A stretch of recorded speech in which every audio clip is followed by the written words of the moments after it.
And now you're on TV, Jonny. Dream fulfilled. I'll see you later. That's me done.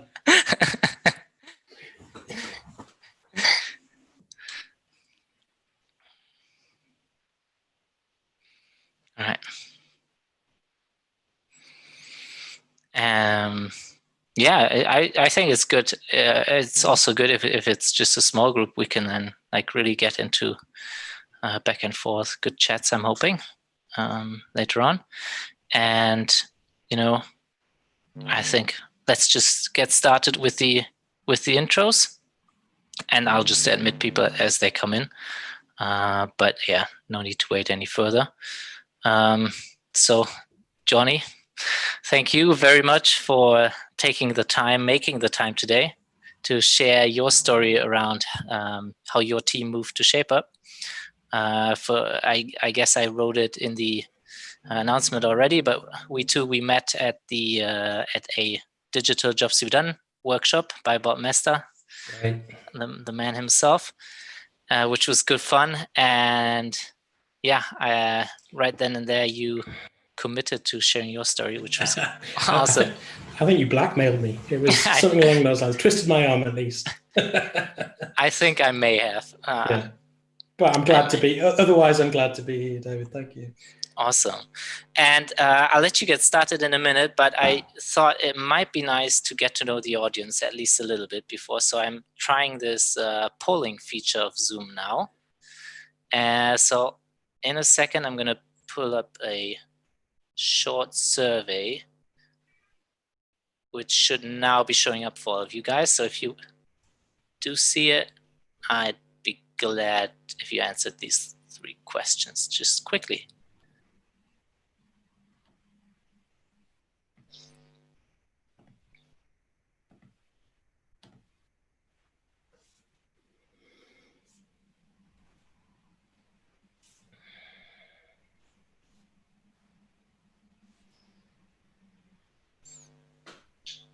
Okay, so results coming in. I don't know if you can you all see the results live as well? Or is it just me? I can't see them, David. You can't? Okay, then it's just me. I'll share in a second.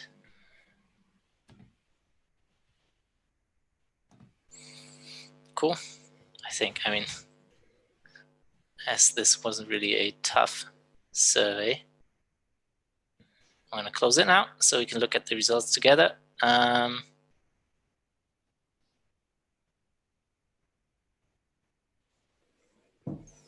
Share results. Now, do you guys see them? Yep. Perfect. All right, so nice. So we have two of you have been to all 3 of them. I didn't vote. Jonny, have you been to all 3 of them? Well, not all 3. No, I tell a lie. I've seen all of them. Okay. But I attended 2 live, including this one, which is just. So there's one other person who's been at all of them, right? Who's that? Can I?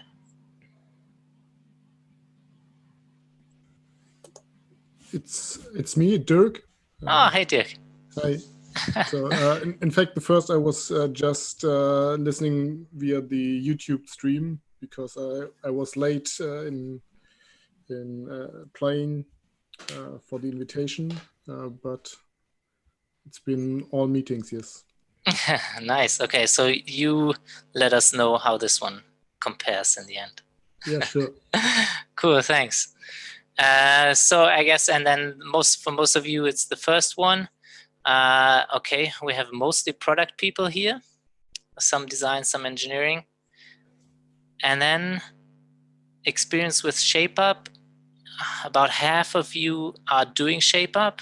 I mean, this is ShapeUp practitioners meetup after all, so that's good. But I also think it's really cool for people who are interested in learning about it, trying it, or in the process of trying it. Cool. All right. Thanks for participating. And Jonny, take us away. Okay, great. I've got some slides, David, so I'm trying to share them, but apparently you've stopped me from doing so. Oh, I have. Oh, my bad. So I'm going to make you a co-host. Thank you. And that should give you the proper rights now to share screen. Does that work for you? It works for me as long as you can see them. It does. Oh, I forgot one thing. I'm terribly sorry, but I'll just share the link to the Q&A. So if you guys have questions while viewing this right now, go to slide.do, Slido, I don't know. Use the code ShapeUp, and then you can already submit questions, which will then pull up for the Q&A sections of this. All right? All right. Thank you, David. Hello, everyone. Good evening. My name is Jonny, and I'm going to be talking about ShapeUp and how we've applied that at FundApps. And David asked me for a title of the presentation, and I came up with the forces of ShapeUp because that relates to the tool that I wanted to use to explain how we've applied ShapeUp at FundApps. But then immediately after sending you that, David, and you tweeting it, I thought of a better one, which was ShapeUp and Ship Out. I'm not sure it is actually better, but I kind of liked it. So I've been greedy and have gone with both. So this is a ShapeUp and Ship Out presentation, which is also known as the forces of ShapeUp. Before I get into talking about ShapeUp and how we've applied it, it's always useful to have a little bit of context and to describe the organization that I work in and how we are operating ShapeUp and how we're getting value from ShapeUp within FundApps.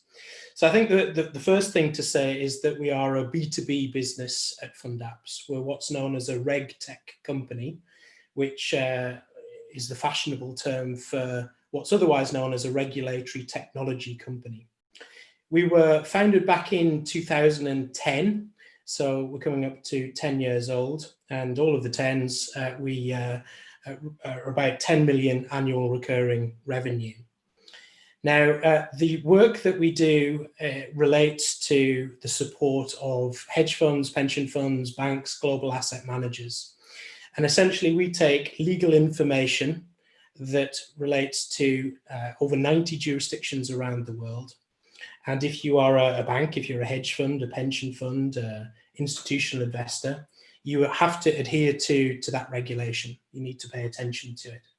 And I think probably the most common example of that regulation relates to things like short selling, whereby you aren't able to short companies in the current environment where there's a crisis. Some jurisdictions have banned it as an example, but under normal circumstances, there are restrictions around things like short selling.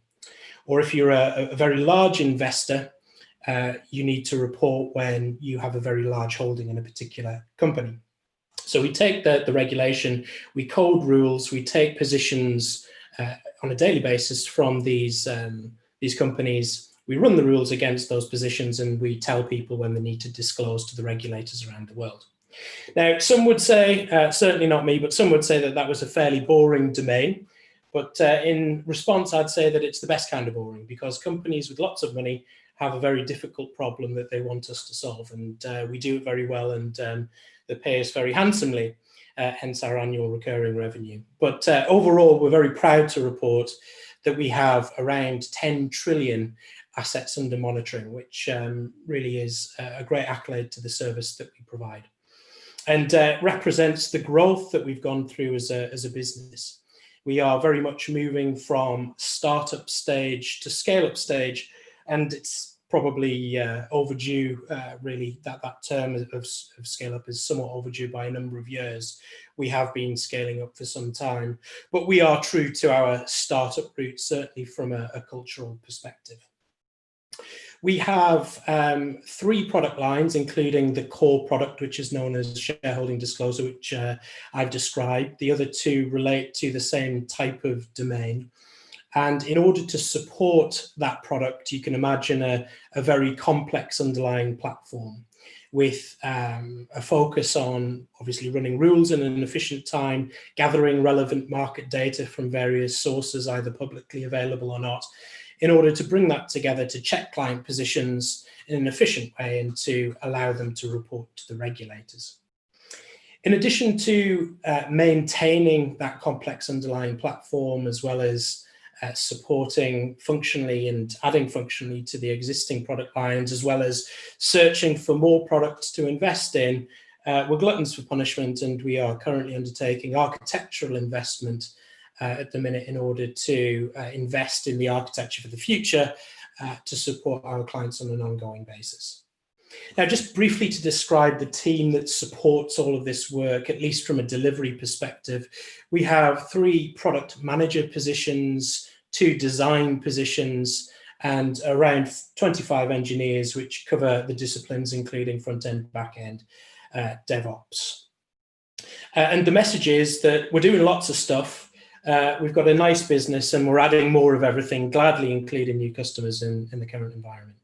So that's the context that we're applying ShapeUp to. Now, I guess just to add a little bit of spice, we do have a global/remote workforce. We typically think of London as the headquarters of the business, but we're also in New York, we're also in Singapore. I'm speaking to you from the northeast of England in the northern FundApps outpost, which happens to be next to Barnard Castle, which has quickly become the UK cultural nexus for some reason recently, which we'll not go into because it's fairly tragic. But anyway, I'm based in the northeast of England, and we've got also people in other locations like Copenhagen and Amsterdam as well. So that adds to the fun that we can have as a delivery team. Now, focusing on ShapeUp specifically, the level of our shapedness, if you like, or maturity, I can't claim that we are ShapeUp gurus, at least not yet. We've been applying parts of the process really since the start of the year and discovering what works best for us. But since that time, we've gone through really the principles, the lessons, the tools that are made available within the ShapeUp book, and have completed 3 6-week cycles or bets with 1 work in progress. And as our Superman salesperson, Dave from the US, is alluding to there, we've gone through things like big and small batch work, obviously shaping, pitching, we do bets, we do apply appetite, and we've been working on scoping things in new ways in order to support delivery too. So we are embracing ShapeUp and taking the bits that work, adjusting them in some cases, and complementing other things that we already have in place. But like I say, not yet gurus within applying ShapeUp. Now, I think David mentioned this at the start of the call, but just to go into it, the idea of the presentation all came about fairly recently when we attended an online course with Bob Moesta, and David was there, and we got to talking about jobs to be done, which is Bob's kind of sweet spot. He talks about the progress that a person is trying to make in a particular struggling circumstance. And David and I were taking the course in order to take these lessons and understand how to do what's called a switch interview to better understand the people that use our product and to highlight the reasons why they switch to it for various reasons, to invest in the product, to come up with marketing material, to do all things related to our businesses. And Bob, you can see him there, is thinking up, in this case, one of his tools that I'd like to apply or use to apply to ShapeUp to explain, I suppose, the circumstances that have led to our adoption. And Bob is thinking about the forces of progress here, whereby we've got 4 different elements that people go through in order to consider a switch or a change to a new concept and make progress in a struggling set of circumstances. And it's fairly simple. We've got 2 at the top level that compel you towards the change. That is the push and the pull. And we have 2 that kind of hold you back from fully making the change. And that is the anxieties related to the new solution and habits of the old way. And by applying this forces of progress lens to ShapeUp, I'm able to describe, I guess, the conditions that led us to want to try ShapeUp and that have compelled us to make the change, and perhaps the things that are holding us back. And maybe this will allow you to relate to your own set of circumstances and how you might be able to learn from the things that we've gone through and consider shape up for your business. But Bob there, he's a good lad. We had a nice time with him, a nice chat. He spent lots of time describing his theories, the people that he's learned from. And if you ever get a chance, I'd certainly recommend going on a course with Bob. So moving swiftly on and applying the forces of progress lens to shape up, we start with, this is my Pushme pullyou, we start with not recommended by Bob. I just came up with that myself. I think it's fairly good. I'm not sure if David or Bob would agree. But anyway, it allows us to come up with a very nice slide that tells us we're going to consider the push factors that really FundApps, that the delivery team more broadly, were considering when we were thinking about the old situation and how ShapeUp could potentially help us. So there's 5 of them altogether that we considered. And really, when I sat down and started to think about this particular exercise, that I felt were very important to how we've adopted ShapeUp. And I think really they are probably very familiar to people in the audience, certainly from a product perspective. And I'd like to think, anyway, not unusual to anybody on the call. And starting with the first one, difficulty gaining alignment across the business. Really, I think this is common to any product manager, and often it is a big part of the job to help people to reconcile views and help to promote alignment with various stakeholders, especially in different departments. And we've had multiple iterations of trying to solve for this problem, really, in a number of different ways. This includes the ubiquitous prioritization scoring sheet, which helped us to score and promote certain work items from a dreaded backlog. And that process was always very painful. Somebody would always be cheesed off. And we always felt that there was a better way. I've got an example of what we used there to show you perhaps how painful that was. But even when we'd effectively prioritized the work during for an upcoming cycle during that meeting, it often was not the work that people felt good about, and there were competing demands and potentially interruptions, which brings us to the second point. So again, probably not a unique push, but one that has been consistent for us. And it does relate to business events ranging from support issues to revenue opportunities to client demands, both from a happy client perspective and a not so happy client perspective, dare I say it. And these things always occur mid-cycle or seem to. And as a business, we have been successful, I guess you could say, as a startup business by responding very quickly to market demand. And for want of a better expression, getting shit done.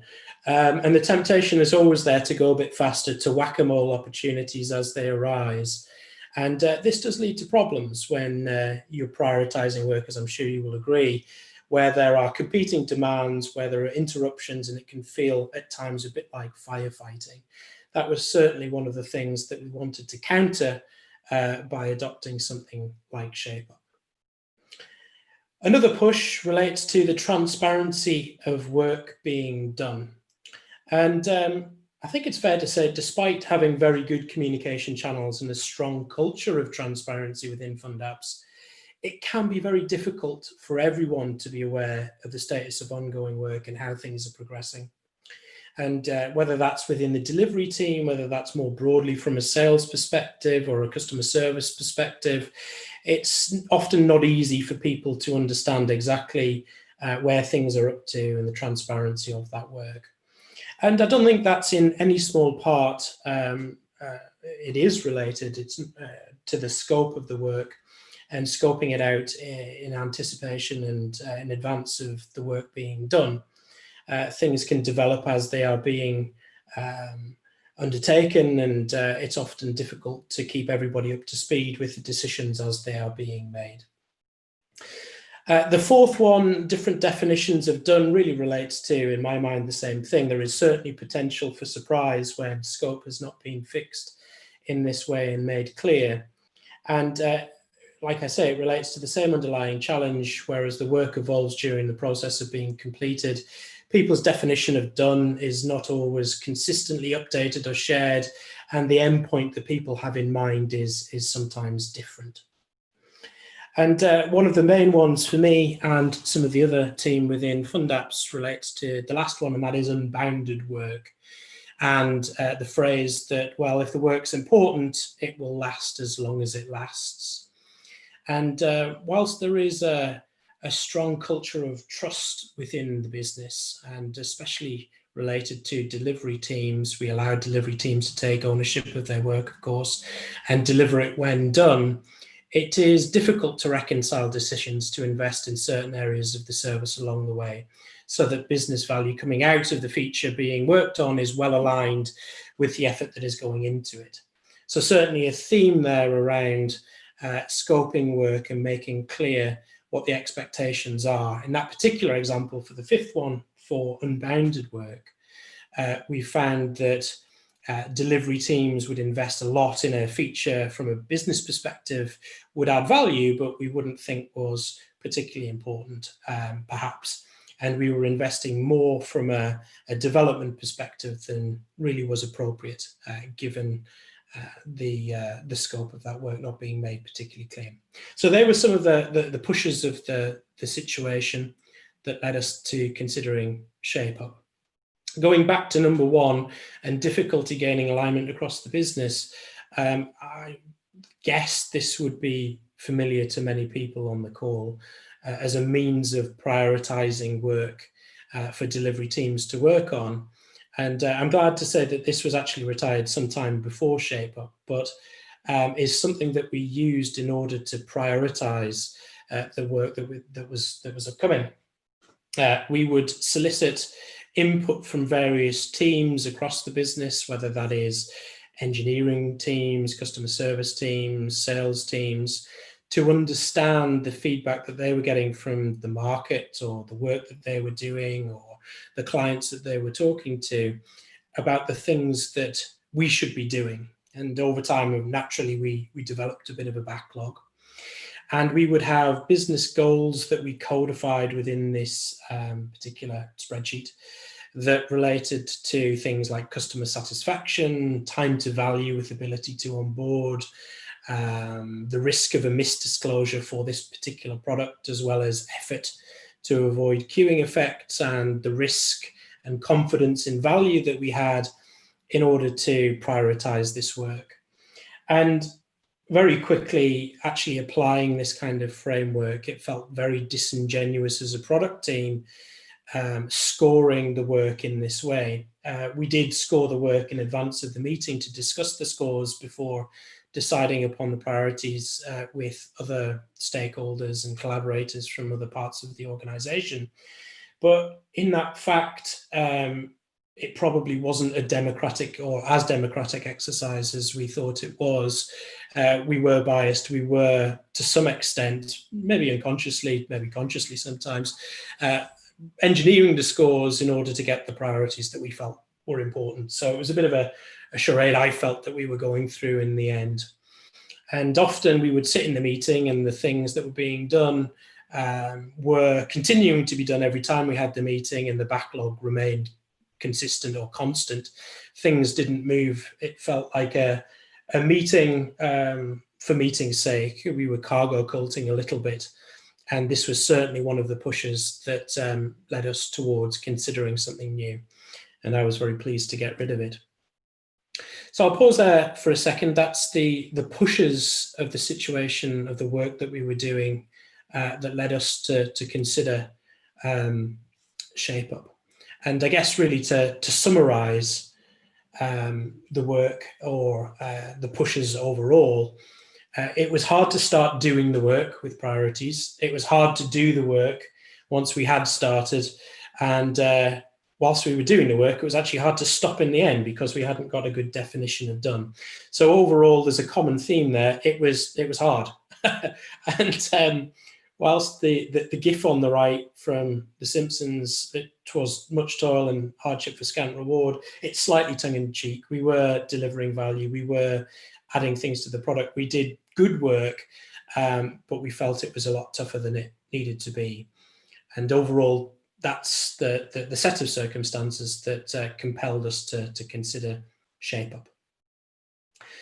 Now, moving on to, back to the push and pull you, moving on to the pulls that attracted us to ShapeUp, and hopefully for those who've been doing ShapeUp or at least familiar with the material, some of these things will resonate with you. So I guess this sounds kind of trite, but it is important, and it is useful to our application of ShapeUp, or at least introducing the ideas. The pull of the new solution, number one for me, was that ShapeUp represented a no-nonsense process. It had none of the pomp and ceremony of Agile. And really, as a business, we are rather irreverent. And we feel that Agile has become so popular that it has both unlimited and no meaning simultaneously. It's a Schrödinger concept, and really it is supported and glorified to the extremities of business bullshittery and peddled by nonsense mongers everywhere. That is a blog post that we put out about Agile and how we consider product process. We don't pull any punches at FundApps, and that's how we really consider things like Agile, probably unfairly. I think there are good lessons to be learned, but it is really very difficult to navigate the Agile industry that has been built up and take good lessons from Agile to apply to our process. Really, we just care about delivering good quality software to clients, often based upon feedback that they provide, either clients or prospects.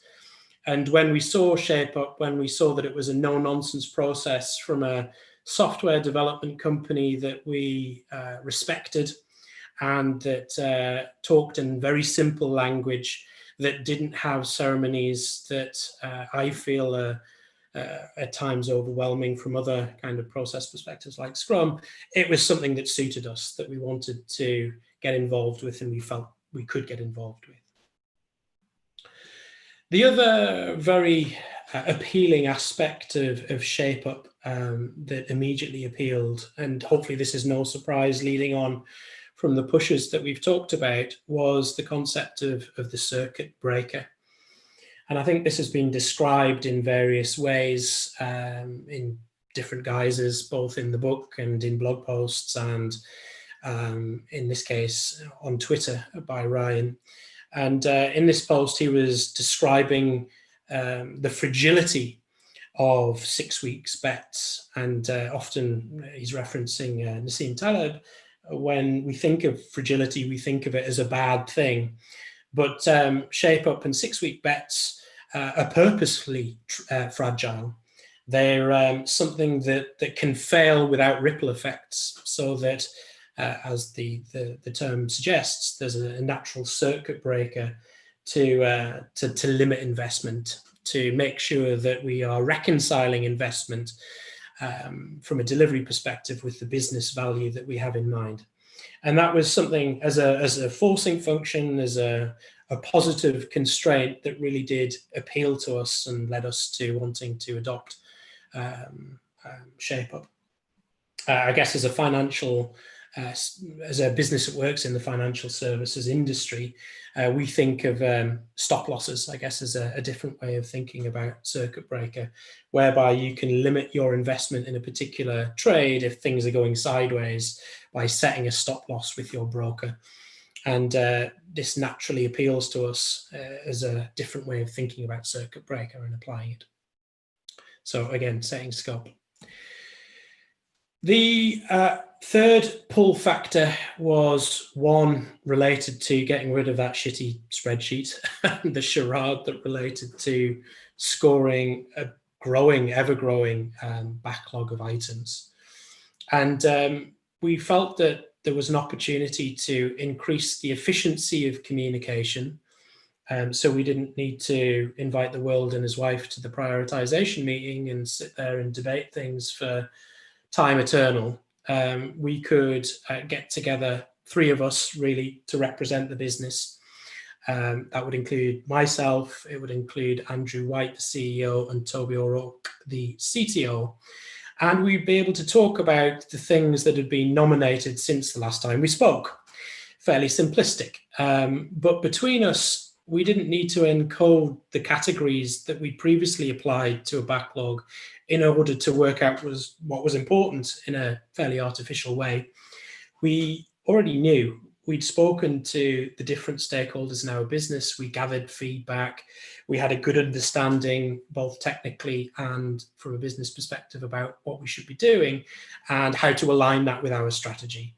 And we could, for want of a better expression, just have a chat, albeit an informed chat, and make decisions quickly. The other important aspect of this, I think, was related to commitment and consistency bias. I think all of us are guilty of being attracted to the next shiny thing. And when there's a big sales opportunity, when there's a client opportunity, we get excited by it and we want to pursue it, naturally so. But by having us together in the room, by committing to a certain set of bets, by making the scope very clear, then as a team, we between us really were empowered to make sure that those things happened, that there wasn't any deviation that might have occurred in the previous session from a kind of very false, artificial means of prioritizing work.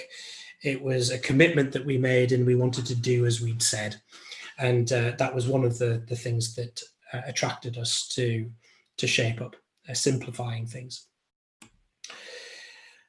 The fourth pull of the new solution, it's just a matter of semantics. I don't know who says that in a kind of negative way, but semantics for us are really important. And the language that's used within the business is really important, especially when it's a shared language. And again, we've rejected wankery that comes from agile terms that feels disingenuous, that feels artificial, that doesn't naturally relate to the business or who we are. And we've developed some of our own shared language, but for concepts whereby we wanted to improve process, Shape Up presented a natural vocabulary that was useful and also straightforward, and allowed us to not only use that language within the delivery teams, but across the business as well. So we have client services teams, we have sales teams, we have all teams talking about appetite, we have all teams talking about bets and understanding what those things mean. And really the connotations of something like a bet is very useful. That relates to people's natural lives, especially if they're gamblers.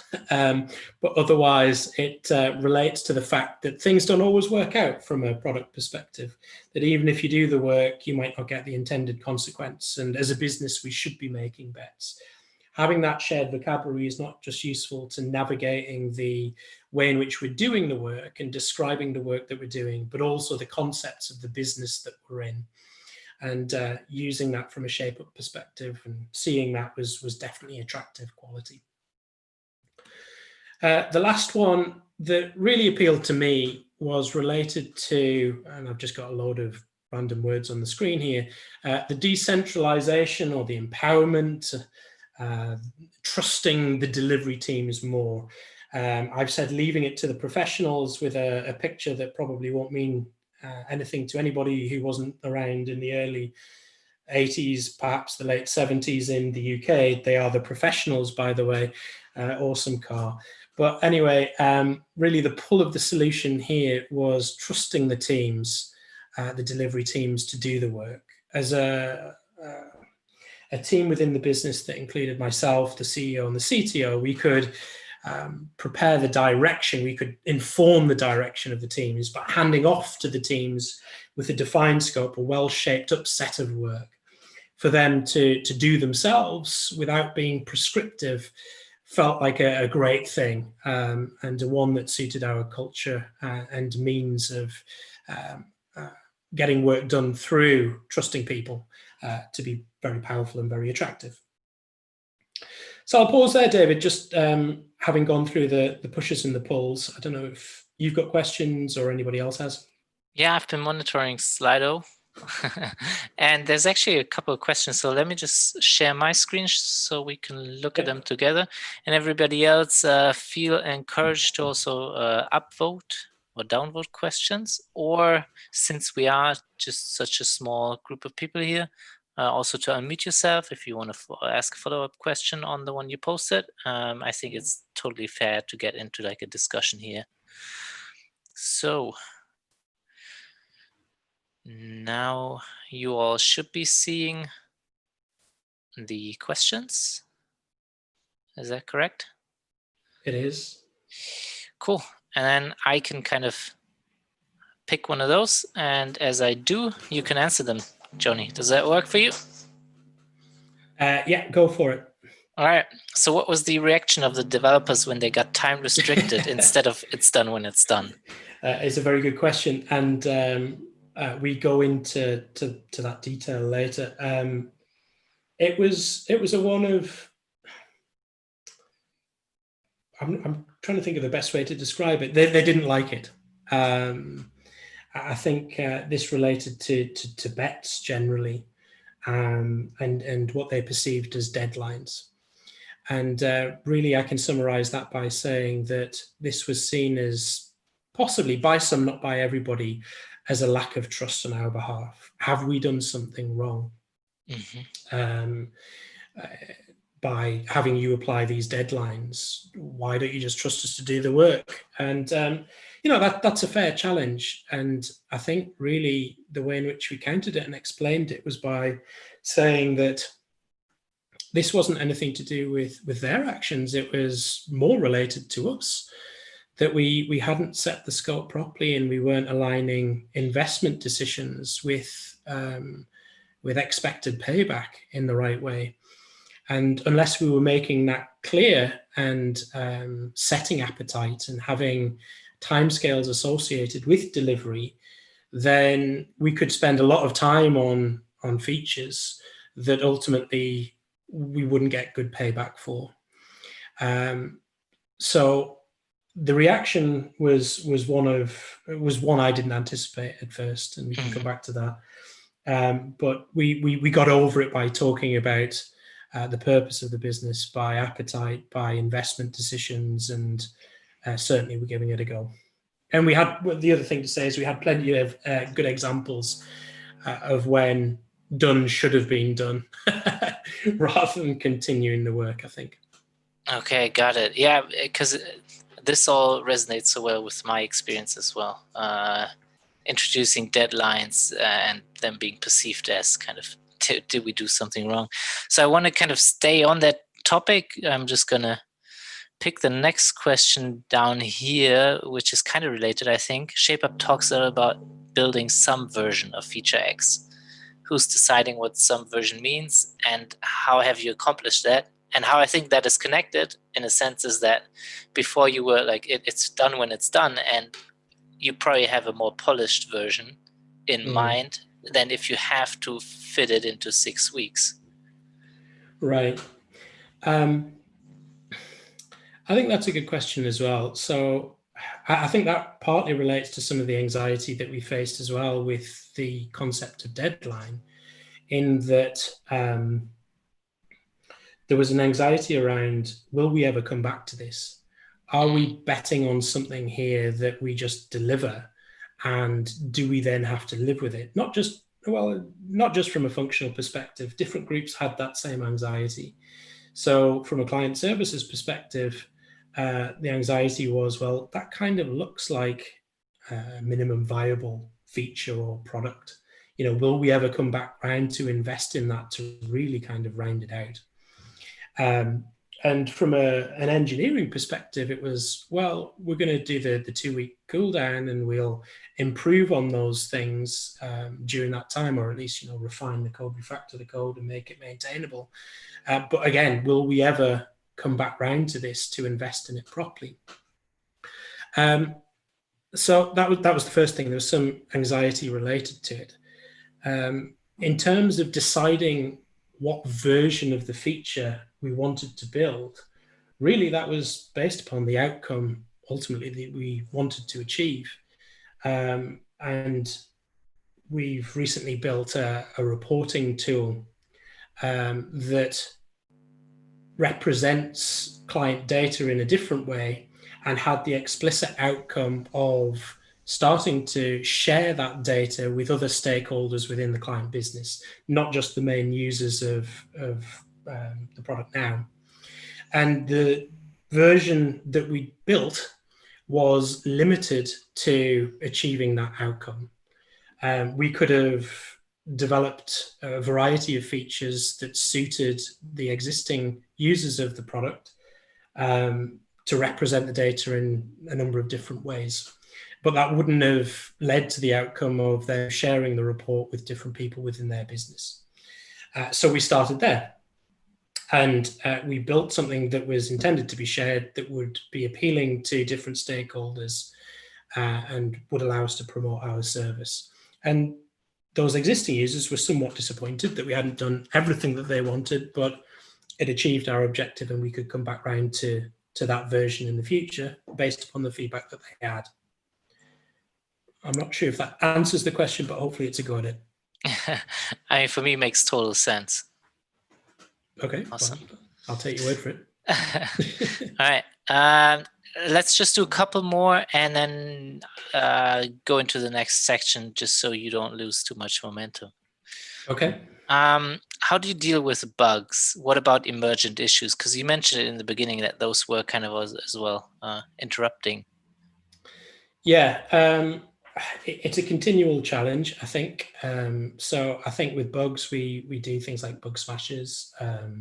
So we can allocate time in order to deal with those bugs. We can also, if they're serious, obviously we have to do them. We do have a developer who is continually on support in order to deal with critical bugs as well as emergent issues. So really the bottom line there is a separate team for the emergency type stuff, and then prioritizing things that need to be done with small batch work later, or indeed big batch work if it takes a longer period of time. Is that person rotating? Is it like an on-call schedule? Okay.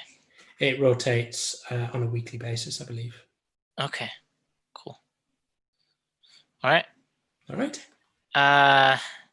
At FundApps, can product managers have all the domain knowledge, or are they accompanied by a domain expert? Because it sounds like something you need to be like a lawyer or investment banker for, or I don't know. It's a good question. So I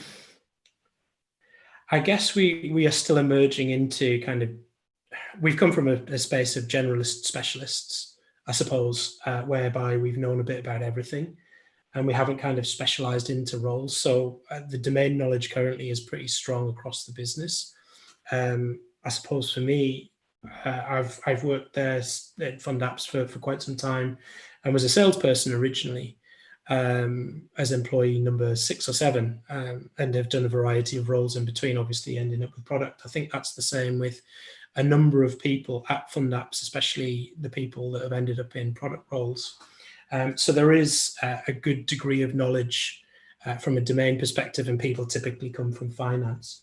The other thing to say about the regulation is that we have a distinct content team that's made up of what we call regexperts, which is fairly tragic, but it does what it says on the tin. They are regulatory experts who are lawyers and ex-compliance managers who know about the details and the arcane details of that, of the regulatory interpretation.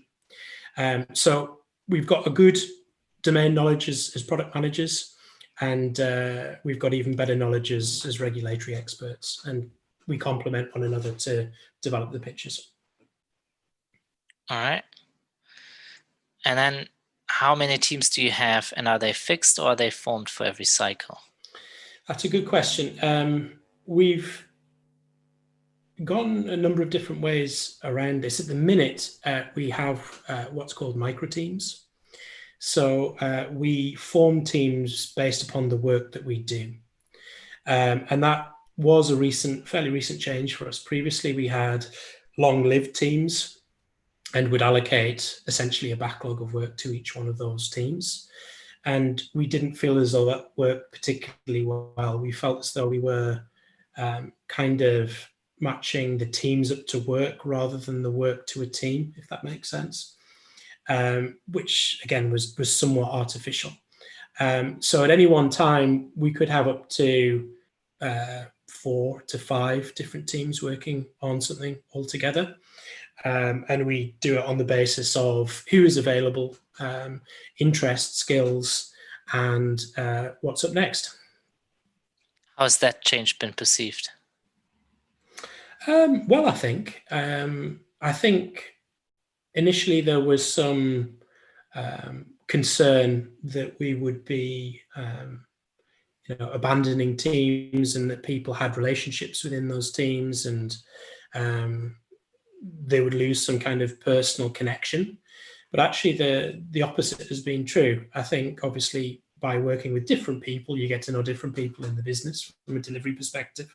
You get to work on different challenges and build up different domain expertise, as well as socialize with different people. So I think it's been overall positive, but I guess you're asking the wrong person. Maybe others would disagree, but that's my sense anyway.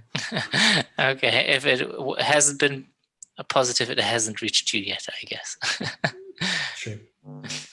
And maybe I'm going to pull my moderator card now, but let's stay on the topic of teams for a second.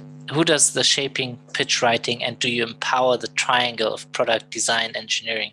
Or is there a separate team responsible for this work, asks David Krell? There's not a separate team. So it would involve typically the product team. So it would involve me, it would involve the people that work with me. It would involve design, it would involve engineering. So we would work on it together, really, from a pitching perspective. We're not big enough to have a separate team responsible for the work. In some cases, it would be the CEO would be involved within pitching work as well. He comes from a product background and an engineering background, and likes to, for want of a better expression, pitch in. So lots of people get involved, and I think that's good as well, because it further allows us to embrace the process. So you haven't formalized it in a sense that you're excluding people from shaping as well? Not yet. I think there's value in actually getting people to do it so that they can understand how to and what it is. Typically, it is the same people who are kind of shaping and pitch writing, but we're not excluding people at this point. If somebody wanted to have a go, then they could. I know that that's probably contrary to the book, but we're still trying it out, I guess. All right. If it's okay, I'd stop here and reserve the rest kind of for the next Q&A session. Okay. And I'd let you continue. All right. If nobody else kind of wants to jump in, which would also be totally fine.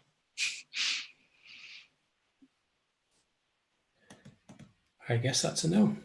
But to be honest, if people want to jump in as I'm going, I don't mind that either. So if anybody has any burning questions, then that's okay. So hopefully you can see my slides again. Yeah. Great. Okay, so we've done the pushes and the pulls. We've talked about, I guess, really what compelled us to move towards Shape Up. We've got anxieties. And I guess we've covered some of these during the questions, and they were good ones. So I'm hoping that these relate to kind of common problems and hopefully common solutions as well. But some of the anxieties that did come up were related to, I suppose, the abandonment of what was perceived as collaborative decision-making. Some of the comments when we kind of retired the prioritization scoring spreadsheet were things like, who's going to fight for the customer or the prospect? If we're not in the room, if we're not arguing for different scores, or a piece of work should be higher or lower, who's going to do that job? And obviously, as a product person, as a CTO and as a CEO, it's in our interests to actually fight for the customers and the prospects. They're the people who pay us money to deliver the product that we've got. But it was interesting that was an anxiety related to us retiring the spreadsheet, albeit everybody had recognized that the prioritization spreadsheet was a bit of a charade, and the backlog in that sense wasn't working well. Still, it was a response. We talked about this during the questions, actually. Being at the end of the bet might mean we move on to the next new thing and not come back to the new feature. We might spread ourselves too thinly and develop new things and not really invest in those features that we've been developing. That was certainly an anxiety that was expressed in different ways. Least of all, I think, by salespeople. They were just glad to get new things that they could go out and sell to people, but, as is typical of salespeople. But certainly from a CS perspective, an engineering one, and that is a concern from a prod perspective too. How do we return to things in a timely and a useful way to continue the investment? And the third one related to the response from engineers, particularly in regards to applying deadlines or bets. Was it representative of a lack of trust? And I can build upon the answer that I gave earlier. And I did a slide here related to a session that we had. Really, it wasn't related to a lack of trust at all. We do trust our delivery teams and pride ourselves on doing so. This was quite a surprise to me because I felt that ShapeUp further empowered them and that they would be very pleased with us fixing the time and introducing a variable scope that they could define, that it would be empowering, but the reaction was not contrary to my expectation. So we talked about trust between us. We talked about the things that we've gone through in terms of pushes and pulls, and really started to go back to the very basics of the business by asking the question, what is the goal of the business?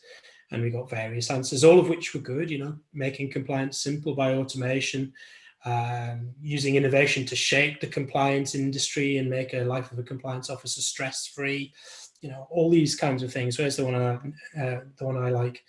Net positive way for the environment and society. That's it's good to have lofty ambitions and goals for the business. But when we were talking about that, really, we were illustrating the point that, if we strip away all of that and really look at brass tacks, the goal of the business is to make money. That's what we're here to do. And unless we're reconciling the value of the things that we're delivering to our customers and to our prospects in order to make money, then we're not doing a good job, ultimately. If that is the goal of the business, by not setting scope correctly so that our investment is aligned with payoff, then we are failing as delivery teams, as product people, as engineers in supporting the goal of the business. And that was quite a stark way of, I guess, making the point, or at least introducing the point. I think it was effective. It led to good kind of questions and discussions about how we could reintroduce those other things and how we could scope things properly and how we could align our investment, and explaining the need, I think, for bets in the right way to support the goal of the business. But the reactions were interesting, and I think I was labeled for some time as the Gordon Gekko of FundApps. Greed is good and all that, and I'm only interested in making money. And it's important actually to highlight the fact that as a business, we are a B Corp, and we do promote kind of societal and environmental benefit in addition to making money. So it isn't just kind of ruthless. It is important to be sensitive to that. But from an investment point of view, when we think about delivery, it is mostly in regards to building things that ultimately people will find enough value in that they will pay for. And that was one way in which we started to talk about how to do that better and how to use bets in a way to effectively do that. The other thing around building trust and shared commitment, this was an old school agile thing, which I'm sure everyone's come across. We did have conversations around pigs and chickens where people would be committed and we would merely be involved. Really the byword here is that it was about increasing trust, explaining intention, setting scope appropriately, aligning with investment, and making people feel, it's not a phrase I particularly like, but psychologically safe with regards to the work that they were doing and us being in it together. So moving on to the habits from the anxieties, these are still some of the things that I guess we're still falling back to, perhaps, and we're struggling to retire. I guess the big thing is that entropy is real, and any kind of process change requires discipline in order to get right, and repeated kind of practice to get right as well. I guess we're still fairly early to the process and doing it. And we come from those kind of scrappy startup roots, which I hope we will never kind of lose sight of. And there is a tendency to JFDI, just fucking do it. But often that needs to be tempered against the good and necessary process for getting the right work done at the right time. And we need to be aware of that, whether it's Shape Up, whether it's anything else that we use. Language is important. We started by trying to describe big work and small work as strategic and tactical. I think that was a hang-up from previous process. And that was a bad idea because everybody has different connotations with regards to what strategic and tactical actually means. And we had comments around, and by the way, we didn't intend them in this case to mean anything other than some work was big and took 6 weeks to deliver, and some work was small and took 5 days to deliver. And by using those terms ill-advisedly, we had responses like, well, I don't want to work on the tactical stuff. That isn't very important. I don't want to do the small work. I want to work on the big work, which is strategic to the business, and I want to be adding strategic value. And that misnomer has continued for some time and is unhelpful. There's just work, and some of it's big and some of it's small. All of it is important. So that's a habit that we're trying to retire. And it's quite hard to retire terms once they're in people's vocabulary. Not appropriately separating different types of work from each other, features versus, I guess, what's called R&D.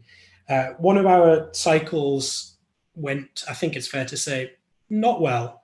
And that's because we confused different types of work. I think, as I said at the start of the presentation, we are investing in the architecture of the platform to support our clients' growth as they add more assets to the service. And that is a significant undertaking, and it's very technical in nature. And there are lots of unknowns associated with that. So as we were starting out developing new features, this feature in a particular case, we tried to do some R&D work at the same time. And we'd set our appetite at 6 weeks as part of the bet for the feature work and not for the R&D work. And no surprise, hindsight's a wonderful thing. The R&D work took a lot longer than expected. We had to learn a lot of new things. We had to design things in ways that we hadn't done before. We had to build new tooling in order to release things. And basically, it wasn't a good idea. So separating the two types of work is a good habit to get into, and one that I wish we had in that instance. The last one, there is a tendency for small work to take over. I'm not sure if this is just us, but there seems to be lots of small work to do, small batch work to do. And there's an inclination to do it. I don't know whether that's avoiding queuing effects. I don't know whether that's, oh, if we just do this very quickly, we make a particular client happy, and there's a tendency to prioritize that small work. And we've had to be careful that not all of our capacity is taken up just by doing small work, that there is a discipline for us to ensure that we're doing the big work, which is important, as well as the small work. I think pebbles and sands might be the appropriate analogy, but having the discipline to do that is certainly something that we need to be better at. So just to conclude, I guess, really Shape Up for us is a work in progress. We are evolving process and have been for some time, and Shape Up is complementary to the work that we've been doing and the processes that we've had, and we take the bits that work and we probably will leave the bits that don't work. But the things that we have applied have increased efficiency on decision making. They have delivered good results, certainly within appetite. So there's a splash screen there on the right, which relates to Reporter. Our product's called Raptor. So our new reporting module is called Reporter, which is a fairly tragic in-joke, which will mean nothing to anybody else, but our clients like it, and that's all that matters. So anyway, we did Reporter. I think I talked about that earlier. Within 2 bets, we delivered the first half in 6 weeks, and then we delivered the second half in another 6 weeks, and was a great success. And the people that worked on Reporter felt empowered, I think, by the constraint. It was a positive constraint for them. So that was a big win for Shape Up. I've talked about the murky situation with R&D versus feature work, which we won't go into anymore, but something to avoid. And really, overall, Shape Up has helped us to surface some important conversations. The work's not done until it's done. Well, it's not about trust, it's about scoping the work appropriately. It's about making correct investment decisions and aligning our effort with the payoff that we have in mind. And all importantly, but not to be kind of left out, is the shared language that we've got, not just as a delivery team, but across the business, that allows us to talk about the work that's ongoing as well as planned in a better way, and to think about, I guess, the business of software overall in a different way too. All right, so that's me. Happy to answer any more questions. Awesome, thank you. Then I'm just going to go ahead and share my screen again, and then we can look at the questions. And yeah, please continue to fill these. All right, let's just dive right in. Have you struggled at all with finishing on time versus leaking into the days after the 6 weeks up? I think you hinted at this, yeah. Yes. This was the R&D versus feature work. We, in that case, managed to get the functional work complete by the end of the 6 weeks. But it was a bit of a cheat, because whilst the functional work was complete, we couldn't ship it. So we had to do more work in order to complete that, to get the feature out, which came under a different banner in terms of infrastructure and a different team, etc., which was fine. But like I say, it was a bit of a fudge. How long then did you extend that one? The effort that was associated with completing that was really another 2 weeks. Okay. But I think in that case, it was still important to complete the feature. I think we made that decision because we had a choice. We could have said, well, look, ignore sunk costs. Let's just not invest any more in this. Let's just kill it. But upon further reflection and conversation with clients, we felt that the value of the feature was still there, that we could afford to invest a bit more and get that out and completed. So we did so, and also I think there was recognition that we should have done things differently, and we will do in the future. So all round, it was a learning experience. And by that time, were you confident that it would be just another 2 weeks? Or was there some risk around that? I mean, there was some uncertainty around that. I think, as is the lesson with kind of applying ShapeUp to R&D, because it's not all known. So yes, there was some risk because there was some uncertainty. But all's well that ends well, I guess. All right. Let me just check if there's like a related question. Otherwise, this becomes a bit disconnected. But yeah, let's just go with this one. So who sits at your betting table? You've introduced this, but do developers have access to the helping make decisions at the betting stage? Like, what's the input from development?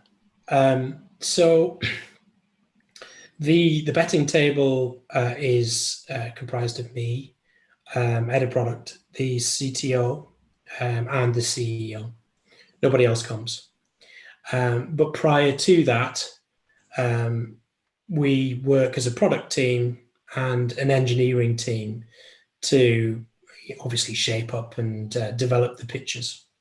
And some of the work is obviously technical in nature, and some of the work that's been shaped up and pitched is developed by engineers. So there is direct access either by conversation or by contribution to the pitch from an engineering perspective about what goes into the betting table. I'm wondering just now, what do you use to write those pitches? Like, what tools? Is it a Google Doc? Is it a Word document? Is it in project management software?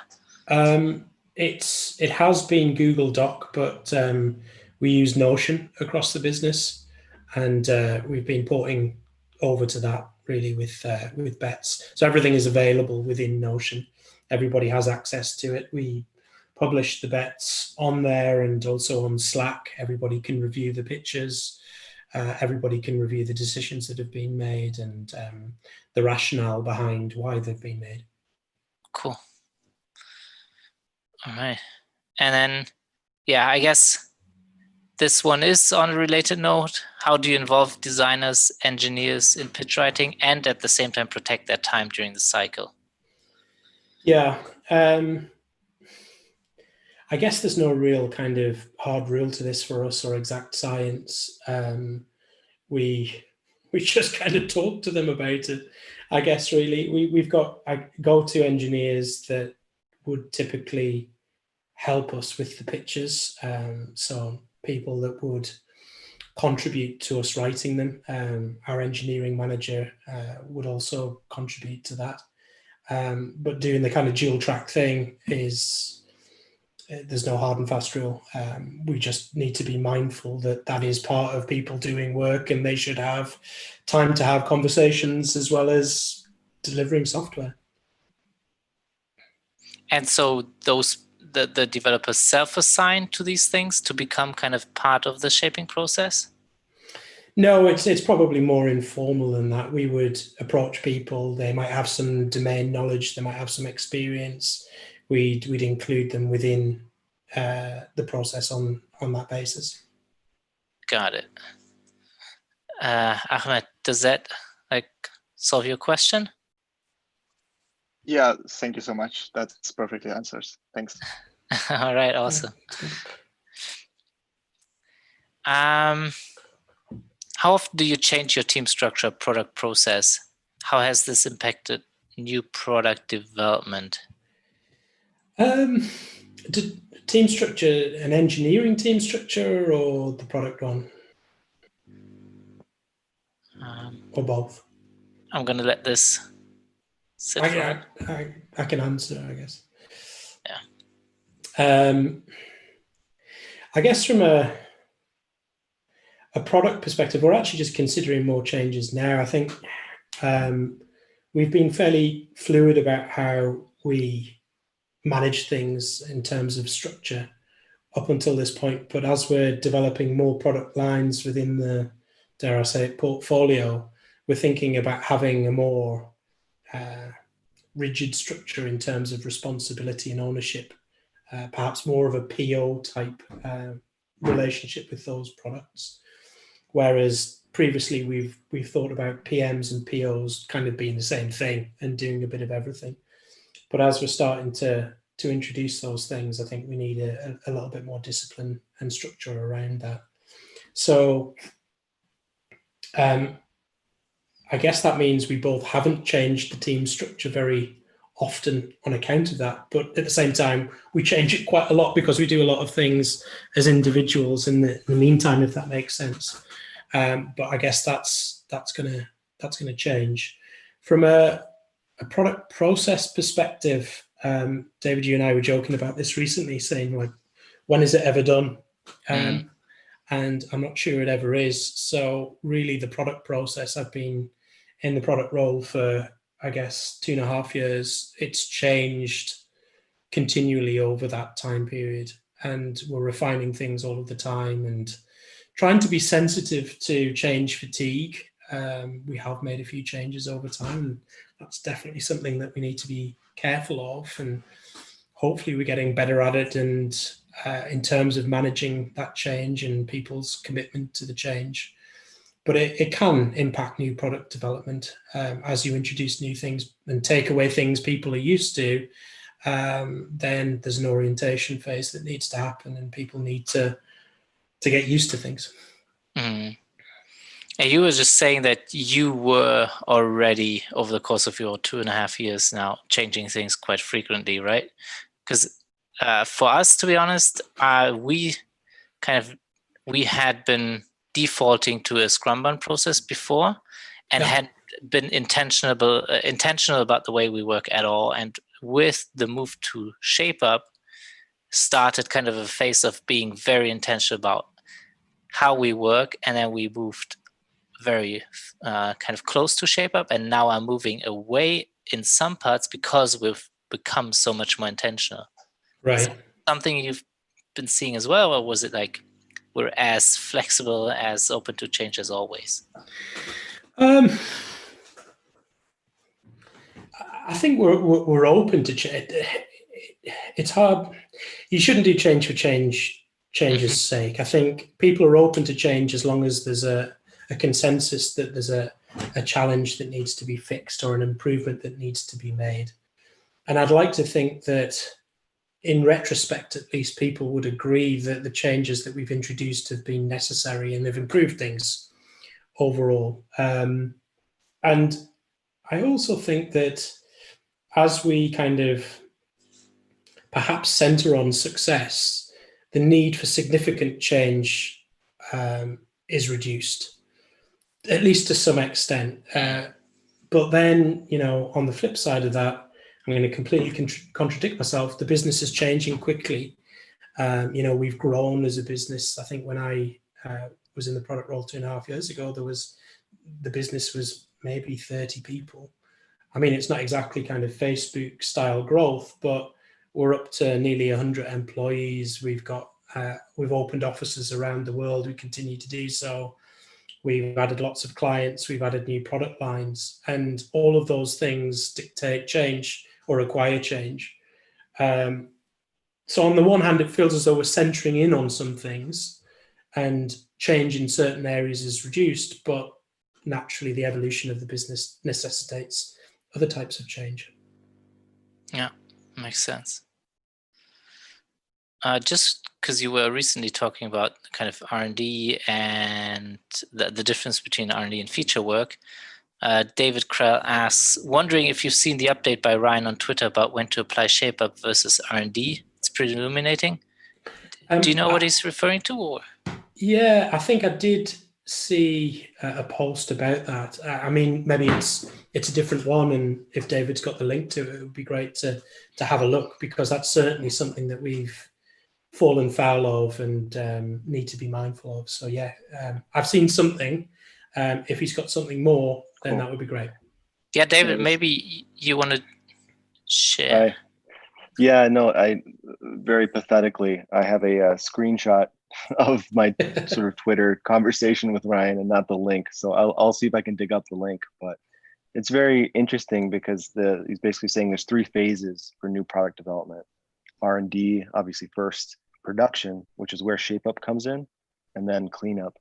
And on our end, so I'm at cars.com, and at our end, we've kind of just jumped right into ShapeUp without a lot of the R&D, and that's kind of we've been paying that price basically. Oh, that's interesting, David. Yeah. So Yeah. is that the same kind of thing that I've described, where there's a conflict between the types of work and absolutely. Yeah, absolutely. It's just a different type of work, and it's more about learning than it is, actually building a feature out. Right. Yeah, that'd be interesting to see. Please do pass it on. I'm trying to find it. Yeah, thank you. All right, cool. Then let's talk a bit more about the shared language that you were hinting at. Can you share an example of what benefits a shared language provides to you and your organization? Yeah, I think the most powerful one that immediately comes to mind was the one I referenced in the presentation. But rather than talk about priorities, talking about bets, there's a payoff associated with a bet, and there's a chance that it might not work out. And I think people naturally understand what that means, and it relates to the business. Ultimately, there's no certainty that what we're going to be building is going to be what kind of we try and reduce the risk, but is exactly what people want and is exactly what people are going to use and what they're going to pay for in some cases. So defining the language in that way creates an alignment almost kind of unconsciously, where everybody has a shared understanding of what we're doing. If I think about priorities as a contrary to that, then people think, well, we prioritize work in a certain way and it's in a list and we just do it, and of course it's going to work because you prioritized it. Why wouldn't it work? And if we just change the language slightly, then it just changes people's perception of what we're all trying to do and brings everybody a little bit closer together. I think that's the main thing. Appetite is similar. What is our appetite for doing this work? When have we had enough of that kind of work? Just having those kind of natural day terms seems to make a big difference for us within the business, and not just from a delivery perspective. I think of that more in terms of cross functions, where people who've joined the business maybe haven't worked in software before, and it's a useful vocabulary for them to start to use. Now, seeing how you have grown to such a big team, I mean, at least from where I'm coming from, and how you're saying that you've rolled out this vocabulary across the organization, how exactly did you achieve that? Like, did everybody reach ShapeUp?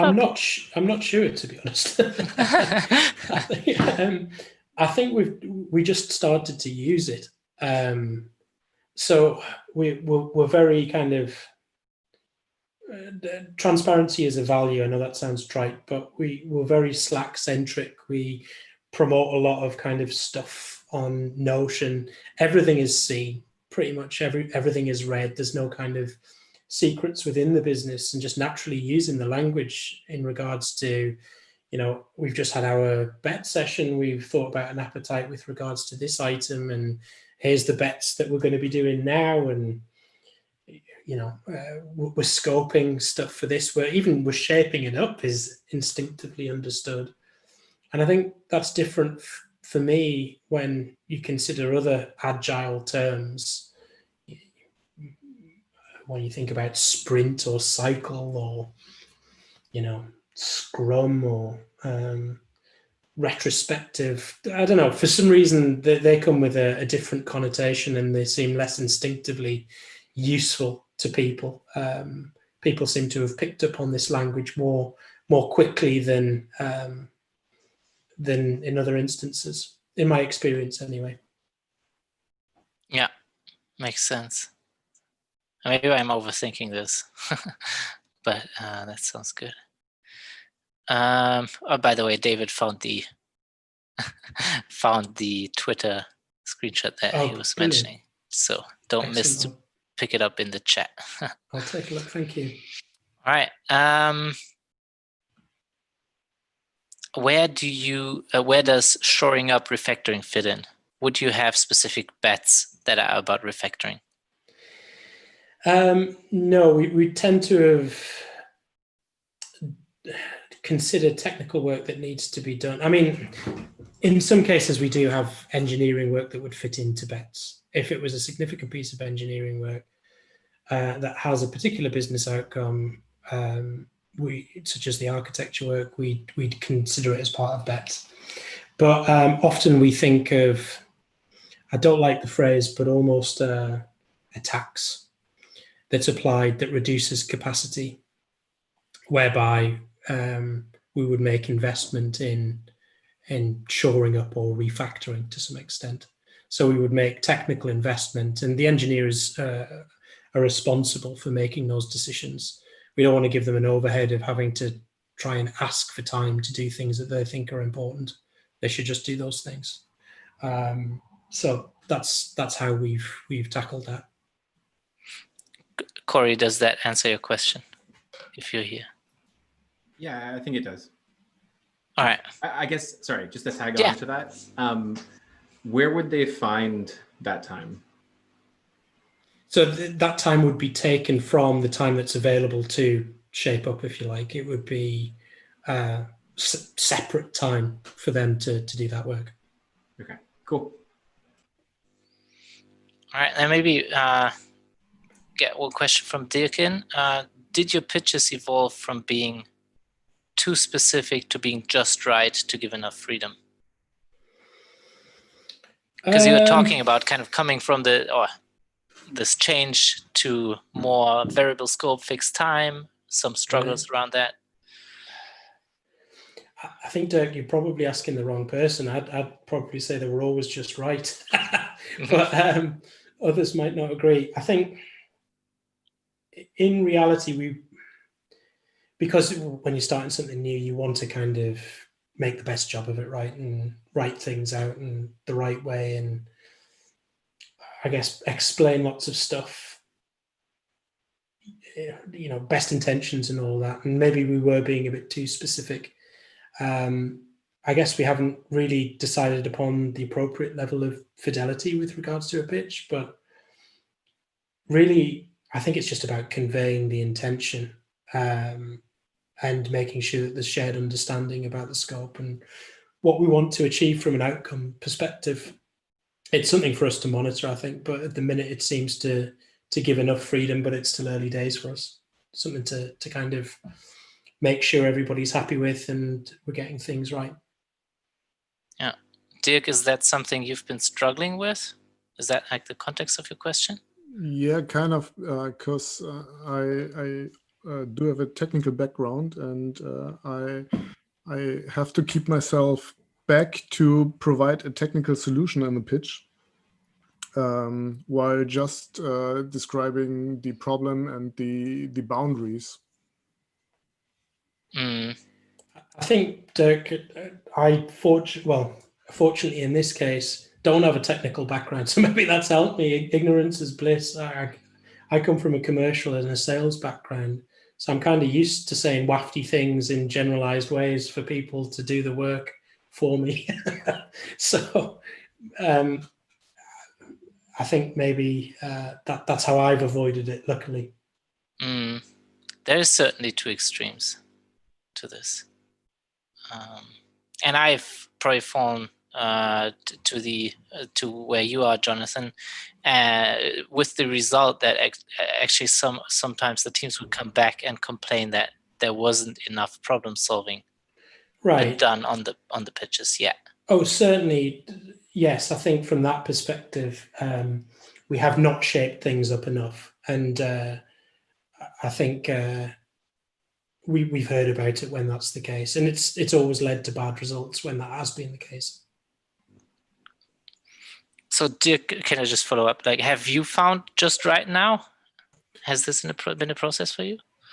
Well, since we're just starting with it, I'm still trying to find the correct detail level, but I think it has been improved, and doing some feedback rounds and having the first draft ready on my own and then just gathering feedback and reshaping it really helped.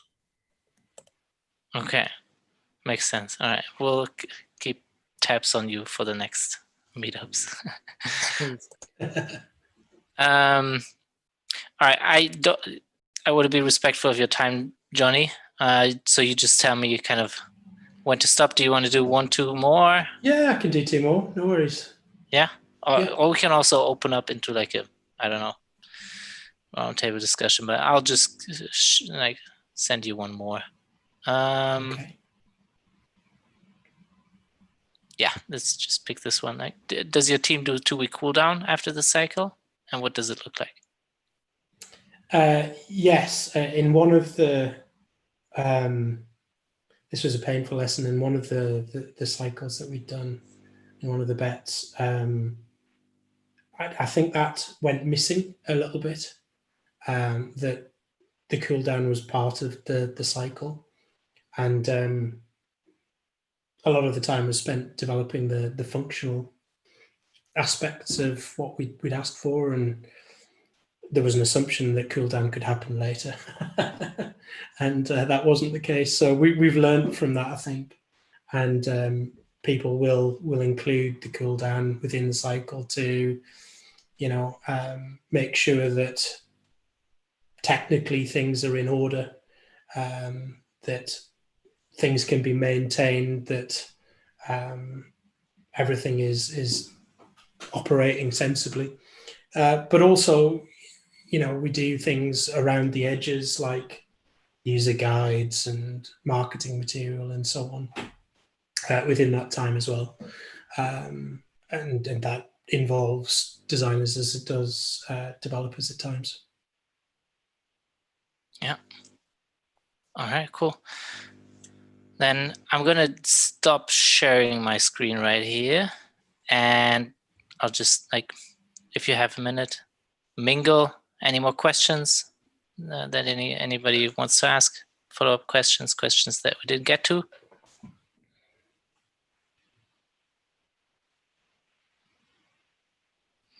No? I just want to say, Jonathan, I mean, that's a sweet office you got going on in the background there. Oh yeah, thank you very much. It's I borrowed it from my friend Don Draper. He's out of town at the minute, so. I hear he's kind of a bastard, though. Well, he let me use Office in his old school phone, so I don't mind him so much. Oh, that's great. I just wanted to thank you for your time. This is really very insightful. Also, really entertaining. You're very good. I really enjoyed it. Oh, well, thank you very much. That's very kind of you to say so. It's been a pleasure to be asked, and I hope it was useful. It's quite cathartic at times as well, just talking about the work that you do and the problems that you've got at work. So thank you very much for listening. Of course. Do you have a place where you've documented like some of the struggles you've had around Agile? And I don't mean to pick on Agile as the problem, but right. The sort of before and after state is sometimes interesting to think about. I suppose this is the most complete record of doing that to some extent. We've got anecdotal conversations that we've had documented in Slack. We've got blog posts. That was a real blog post where it was pretty ranty. We've got an engineering kind of blog that describes the evolution of process to some extent. So I guess we have that record in various places. And, I don't mean to beat up on Agile per se as such. Like, I think there's a lot of value to be had there. And sure. These are probably old conversations happening in new ways. But at the same time... Can you post a link to that blog post about Shape Up, please? You mean about the Agile?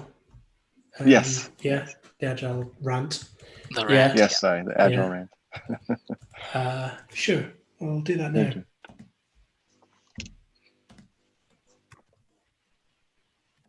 Here we go.